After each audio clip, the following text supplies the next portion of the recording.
கிறிஸ்துவுக்குள் அன்பானவர்களே, இயேசுவின் நாமத்தில் அன்பின் வாழ்த்துக்கள். இன்று நம்முடைய ஞானத்துக்கு ஆதாரமாய் ஆபகுக் எழுதின சிறிய தீர்க்கதரிசன புத்தகத்தில் 3ஆம் அதிகாரத்தில் 17, 18, 19 வசனத்தை நாம் வாசிக்கும் பொழுது அங்கு ஒரு அற்புதமான ஒரு காரியம், ஒரு அற்புதமான ஒரு விசுவாசம், தேவன் மேல் வைக்கிற நம்பிக்கை குறித்து அங்கே சொல்லப்பட்டிருக்கிறது. இன்னொன்று, எது நடந்தாலும் கர்த்தரை விசுவாசிப்பேன், எது நடந்தாலும் கர்த்தருக்குள் மகிழ்ச்சியா இருப்பேன், எது நடந்தாலும் கர்த்தரை நான் ஆராதிப்பேன் என்கிற ஒரு உறுதியான ஒரு தீர்மானத்தை இங்கே ஆபகுக் தீர்க்கதரிசி செய்கிறதை பார்க்க முடிகிறது. என்ன தெரியுமா? தேவனை குறித்த தனிப்பட்ட அறிவு அவருக்குள்ள இருந்தது. அவருடைய சொந்த இரத்தத்தினாலே ரட்சிப்பு மீட்பு நமக்கு உண்டு என்கிறதை, அவர் ரட்சிப்பார், எந்த நிலையில நம்மை ரட்சிப்பார் என்கிற ஒரு மனமகிழ்ச்சி அவர்கிட்ட இருந்தது. அது மாத்திரமல்ல, நம்முடைய அறிவினாலேயோ நம்முடைய பலத்தினாலேயோ நம்மால் நடத்த முடியாது. தேவனுடைய நடத்துதலில் மாத்திரமே மகிழ்ச்சி இருக்கிறது என்பதை சொல்லுகிறார்.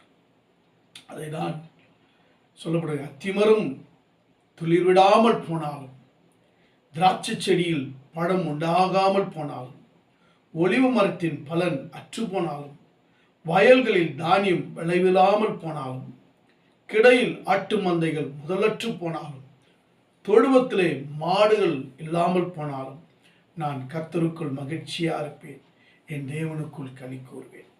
ஆண்டவராகிய கர்த்தரின் பலன் அவரின் கால்களை மான் கால்களை போலாக்கி உயரமான ஸ்தலங்களிலே என்னை நடக்க பண்ணுவார். ஹல்லேலூயா, ஹல்லேலூயா, ஹல்லேலூயா. பாருங்கள், என் வாழ்க்கையில நான் விசுவாசத்தோடு இருக்கிறேன். என்னவென்றால், அத்திமரம் துளிர்விடாமல் போனாலும் சரி, அது துளிர்விட்டு அது பூ பூத்து காய் காய்த்து பழம் விட வேண்டும். துளிரே விடலை. ரெண்டாவது, திராட்சை செடியில் பழம் உண்டாகலை.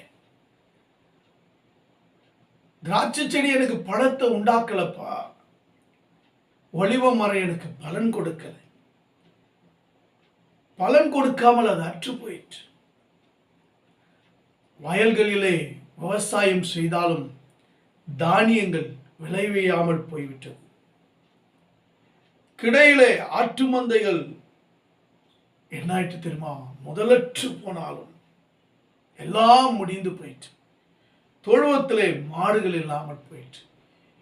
ஒன்று உண்டாடப்படவில்லை, பலன் கொடுக்கப்படவில்லை, துளிர்விடவில்லை, உண்டாக்கப்படவில்லை, எல்லாம் முதலற்று போயிற்று,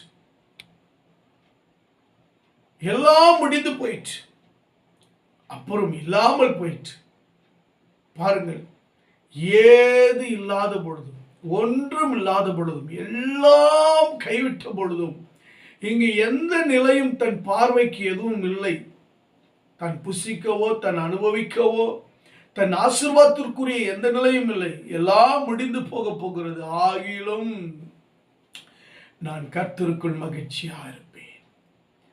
என்ன நடந்தாலும், எது இழந்தாலும், எது உண்டாகாமல் போனாலும், வறட்சி வந்தாலும், கஷ்டம் வந்தாலும், பாடுகள் வந்தாலும், எது வந்தாலும் சரி, பலன் இல்லாமல் போனாலும் சரி, இல்லை எனக்கு சாப்பிட வழி இல்லாமல் போனாலும் சரி, என் வாழ்க்கையில ஒருவேளை எல்லாம் இழந்து போனாலும் சரி, நான் எதிர்பார்த்தது நடக்காமல் போனாலும் சரி, ஒருவேளை நம்பி நான் விவசாயம் பண்ணி நம்பி நான் போட்ட பலன்கள் எனக்கு கொடுக்காமல் போனாலும் சரி, ஒன்றை மாத்திரம் நான் செய்வேன்.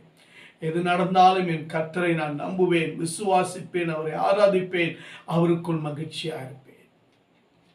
அதைத்தான் அப்போஸ்தலனாகிய பவுல் பிலிப்பியர் சொல்லுகிறார். எப்பொழுதும் சந்தோஷமாயிருங்கள், சந்தோஷமாயிருங்கள், கர்த்தருக்குள் சந்தோஷமாயிருங்கள். பாருங்க, அவர் அழகாக சொல்றாரு. ஏன் சொல்றாருன்னா, வாழ்க்கையில் நமக்கு பாடுகள் உண்டு, எல்லாம் வரும். அவர் சொல்றாரு, கர்த்தருக்குள் எப்பொழுதும் சந்தோஷமாயிருங்கள், சந்தோஷமாயிருங்கள். மறுபடியும் சொல்லுகிறேன், ஏனென்றால் நீங்கள் ஒன்றை குறித்து கவலைப்படாமல் எல்லாவற்றை குறித்து ஸ்தோத்திரத்தோடு ஜபத்தினாலும் வேண்டுதலினாலும் தேவனுக்கு தெரியப்படுத்துங்கள். அப்பொழுது எல்லா புத்திக்கும் மேலான தேவ சமாதானம் உங்கள் இருதயங்கள் உங்கள் சிந்தையிலே கிறிஸ்து இயேசுக்குள் காத்துக்கொள்ளும். அப்பொழுது உங்களுக்கு சந்தோஷ மகிழ்ச்சி உண்டாகும். ஏன்னா நாம் கர்த்தருக்குள் இருக்கிறோம். கர்த்தருக்குள் மகிழ்ச்சியா இருக்கும்படி அழைக்கப்பட்டிருக்கிறோம். அல்லேலூயா. பாருங்க, அவர் சொல்றாரு, நான் இப்படிலாம் கர்த்தர் மேல நம்பிக்கையா விசுவாசமா இருக்கிறதுனால ஆண்டவராகி கர்த்தர் என் பலன், அவர் என் கால்களை மான் கால்களை போலாக்கி உயரமான ஸ்தலங்களில் என்னை நடக்க பண்ணுவார். எவ்வளவு ஒரு விசுவாச அறிக்கை பாருங்க. நான் எது பலன் நினைச்சனோ, எது எனக்கு ஆசீர்வாதம் நினைச்சனோ, அதெல்லாம் எனக்கு பலனா இல்லை. என் கர்த்தர் தான் என் பலன். என் தேவன் எனக்கு பலனா இருக்கிறார். அவர் என் கால்களை மான் கால்களை போலாக்குவார். இந்த மான்கள்லாம் பார்த்தீங்கன்னா நம்மளால ஏற முடியாதுங்க. அதனுடைய கால்கள்லாம் உயரமான, பயங்கர உயரமான மலைகள் மேல அது கால்கள் உறுதியா நிற்குமா.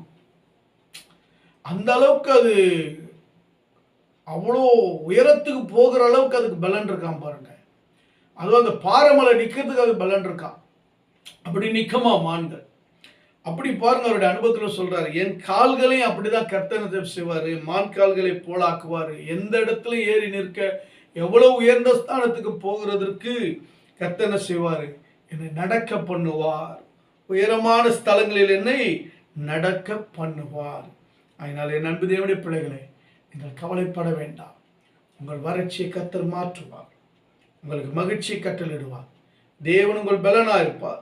உங்கள் கால்களை மான் கால்களை போலாக்கி உயரமான ஸ்தலங்களிலே உங்களை நிற்க பண்ணுவார். நீங்கள் கவலைப்பட வேண்டாம்.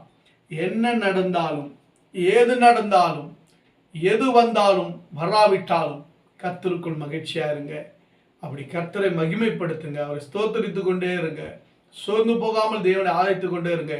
ஆபுகுக்கு போல எத்தனை பயங்கரமான சூழ்நிலை. ஆண்டவர் அவருக்கு கொடுத்த தரிசனம் தெரியுமா?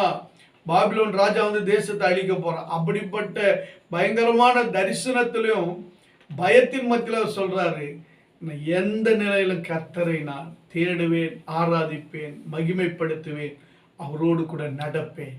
அப்படி நான் நடந்தால் என்னை கண்மலை மேல் உயர்த்துவார். அவர் என் பலனா இருப்பார். அவர் என் ரட்சிப்பா இருப்பார். அவர் என்னை களி கூற வைப்பார். அவருக்குள் நான் எப்பொழுதும் சந்தோஷமா இருப்பேன். நீங்களும் நானும் இருப்போமா?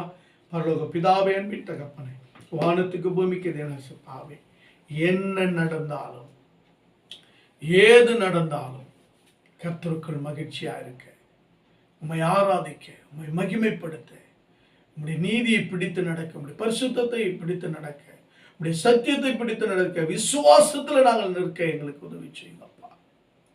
ஆண்டவரே, கேட்கிற ஒவ்வொருடைய வாழ்க்கையில மாற்றத்தை தாரும், ஆசீர்வாதத்தை தாரும். இயேசுவின் நாமத்தில் பிதாவே, ஆமென், ஆமென். God bless you. கர்த்தர் உங்களை ஆசீர்வதிப்பார்.